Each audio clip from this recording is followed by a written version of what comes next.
और अब बीजेपी को नहीं, वॉक ओवर राहुल का मेक ओवर कैसे, आपको दिखाते हैं। दरअसल चुनौतियों से जूझ रहे राहुल गांधी की इमेज बिल्डिंग वाला एक और वीडियो सामने आया है। जिस रायबरेली से राहुल गांधी ने परिवार की सियासी विरासत को बचाए रखने के लिए हुंकार भरी है, उसी रायबरेली में वो एक सैलून पर पहुंचे, दाढ़ी सेट करवाई, बाल कटवाए। इस दौरान सैलून में काम करने वाले मिथुन से बात करते दिखे। कहने को तो आम लोगों के लिए सामान्य बात है, लेकिन राहुल गांधी का इस तरह से सैलून में पहुंचना एक संदेश था जो वो पिछले 1 साल से देते आ रहे हैं। कभी खेत में ट्रैक्टर चलाना, कभी मैकेनिक बनना, तो कभी कारपेंटर से उनका हुनर सीखने की कोशिश करना। इन सब के जरिए एक तरह से राहुल आम आदमी से कनेक्ट होने का संदेश दे रहे हैं, जो कि लगातार उनके इमेज को बदलते दिखाई दे रहा है। अब कितनी बदली है, कितना असर हो रहा है, ये हालांकि नतीजों पर ही निर्भर करेगा। देखिए,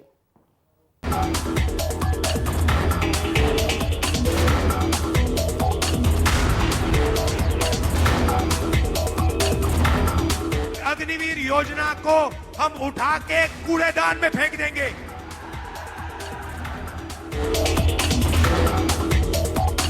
हम तो पूरी कोशिश करेंगे कि कोई ना कोई कॉम्पनसेशन 1,50,000 युवाओं को कोई ना कोई कॉम्पनसेशन तो हम देंगे। ये लड़ाई जो है, इलेक्शन जो है, पहली बार ये इस संविधान को बचाने का इलेक्शन है। चुनाव 2024 ये लड़ाई दो विचारधाराओं के बीच में तो है।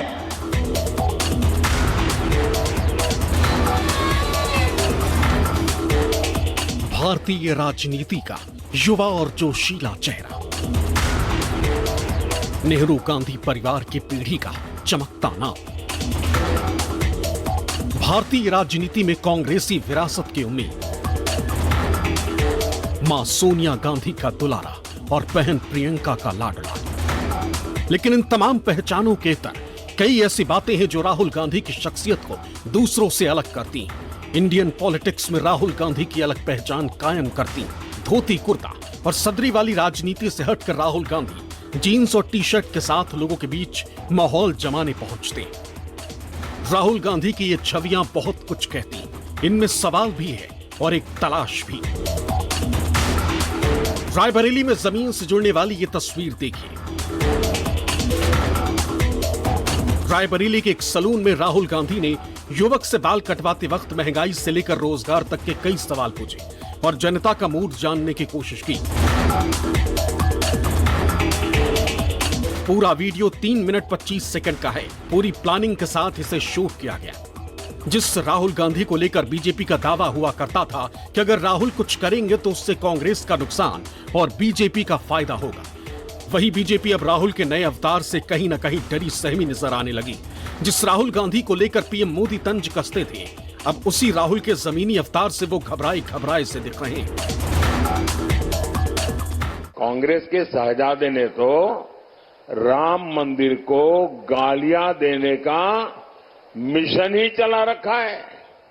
सिर्फ वोट बैंक को खुश करने के लिए ये लोग हमारी आस्था पर चोट कर रहे हैं। 2024 4 जून नरेंद्र मोदी हिंदुस्तान के प्रधानमंत्री नहीं रहेंगे। आप लिख के ले लो, आप लिख के ले लो, नरेंद्र मोदी जी हिंदुस्तान के प्रधानमंत्री नहीं बन सकते हैं। भारत जोड़ो यात्रा के बाद जिस तरह से देश की सियासत में बदलाव देखने को मिला है, उससे साफ है कि इस बार का रण मोदी एंड टीम के लिए आसान नहीं होने वाला, क्योंकि कांग्रेस ये समझ चुकी है कि अगर सत्ता में वापसी करना है तो फिर आम आदमी की नब्ज पकड़नी होगी। और ऐसे में राहुल का मेकओवर कांग्रेस के लिए किसी संजीवनी से कम नहीं। राहुल जानते हैं कि जन जन तक अपनी बात पहुंचानी है तो फिर उनके बीच जाना ही होगा। और यही वजह है कि कभी वो मैकेनिक बनकर गाड़ियां ठीक करने लगते हैं, तो कभी डिलीवरी बॉय के साथ बाइक की सवारी, कभी फल मंडी में फल वालों के बीच पहुंच जाते हैं, तो कभी पैसेंजर ट्रेन में आम आदमी के साथ सफर करने लगते हैं। ये लड़ाई जो है, इलेक्शन जो है, पहली बार ये इस संविधान को बचाने का इलेक्शन है। भाइयों और बहनों, जो भी आपको मिला है, गरीबों को, किसानों को, मजदूरों को, पिछड़ों को, दलितों को, आदिवासियों को, माइनॉरिटी को, गरीब जनरल कास्ट को, वो इस किताब ने आपको दिया है। इसके बिना हिंदुस्तान के गरीब लोग कहीं के नहीं रहेंगे। मेरे भाई राहुल जी वो बड़े सच्चे इंसान हैं। सच बोलने की बड़ी आदत है। कभी कभी मैं कह देती हूँ इतना भी मत बोलो, लेकिन उनको आदत है सच बोलने की। वो कभी आपके सामने आकर आपको झूठा वादा नहीं करने वाले, ये मैं आपको बता देती हूँ। अगर आपकी कोई मांग है जो पूरी नहीं कर सकते, वो आपके मुंह पे बोल देंगे कि ये सड़क यहाँ पे नहीं बनेगी, लेकिन वहां पे इस तरह से हम बना सकते हैं। सच बोलेंगे। राहुल के बदले तेवर और कलेवर को लेकर सवाल ये उठता है कि पीएम मोदी के ठीक विपरीत छवि क्यों कर रहे हैं राहुल गांधी? क्या मोदी के सामने टिक पाएगी राहुल गांधी की आम आदमी वाली छवि? बदली हुई छवि से राहुल को कितना फायदा होगा? एक तरफ मोदी जिनकी एक खास छवि है, उनका एक पॉलिटिकल अप्रोच और स्टाइल है जिससे मोदी बाहर निकलने की ज्यादा कोशिश नहीं करते। वहीं दूसरी तरफ विपक्ष के सबसे सादे चेहरे के तौर पर राहुल गांधी, वो लगातार लोगों के बीच जा रहे हैं, उनसे मिल रहे हैं। अक्सर वो वैसे बन जाते हैं जिस तरह के लोगों से वो मिलते हैं। 1985 ईयर में आपका नेशनलाइज हुआ, उसमें से आपका आउटसोर्सिंग जब चालू किया गया, आउटसोर्सिंग के बली भांति ही यहाँ छाय और उत्खनन जब होने लगा, तो यहाँ के जो लोकल वर्कर्स, जो यहाँ के स्थानीय मजदूर जो थे, उसमें काम करने के लिए आश्रित किया गया था, जो अभी तक 10% भी नहीं मिल पाया। अब पानी उन्हीं के सुविधा, डस्ट वगैरह जो है, कोई मूलभूत सुविधा है नहीं मिला। यहाँ पे सारे के सारे कॉन्ट्रैक्ट लेबर पे काम करते हैं। नहीं सर, कॉन्ट्रैक्टर नहीं है, कोई रोजगार नहीं है सर, रोजगार नहीं। राहुल गांधी का ये रूप उनकी छवि को कितना बदल पाएगा? क्या वाकई राहुल को इसका फायदा मिलेगा? क्या 24 की लड़ाई में वो कांग्रेस के साथ इंडिया गठबंधन को वो मुकाम हासिल करा पाएंगे जो जमीन से सत्ता के सिंहासन तक उन्हें पहुंचा दे? आखिर ये होगा कैसे, ये समझना भी आपके लिए जरूरी है।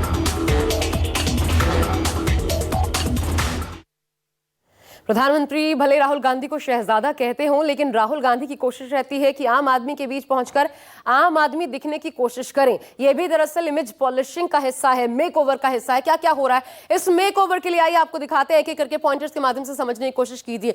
सबसे पहले तो देखिए, एसी कमरों वाली पॉलिटिक्स की इमेज को तोड़ना। विपक्ष हमेशा राहुल को इस बात के लिए निशाने पर लेता आ रहा है कि राहुल दिल्ली की एसी कमरों से बाहर निकलकर जमीनी राजनीति नहीं कर पाए हैं, वो नहीं जानते गेहूं धान में फर्क क्या है। लेकिन भारत जोड़ो यात्रा के बाद उनकी ये छवि बदली है, हर मोर्चे पर लड़ते दिखे हैं। हाड़ कपाने वाली सर्दी में भी आपको याद होगा, हाफ टी शर्ट में, व्हाइट टी शर्ट जो वो पहनते हैं उसमें वो निकलते थे, और अभी भी वही उनकी इमेज देखने को मिलती है। दूसरी बड़ी बात, शहजादे वाली छवि के आरोपों का जवाब देने की कोशिश इसके माध्यम से पीएम मोदी और बीजेपी के दूसरे बड़े नेता राहुल गांधी को शहजादा कह रहे हैं, और इस चुनाव में खासकर ये शब्द ज्यादा इस्तेमाल हो रहा है। इन शब्दों के जरिए जनता के बीच विरोधी ये मैसेज देने की कोशिश करते हैं कि उनकी जिंदगी शहनशाहों जैसी है, शहजादे जैसी है, आम लोगों से इसका कोई लेना देना नहीं, और इसलिए राहुल गांधी आम लोगों के बीच आम आदमी के लुक में नजर आते हैं।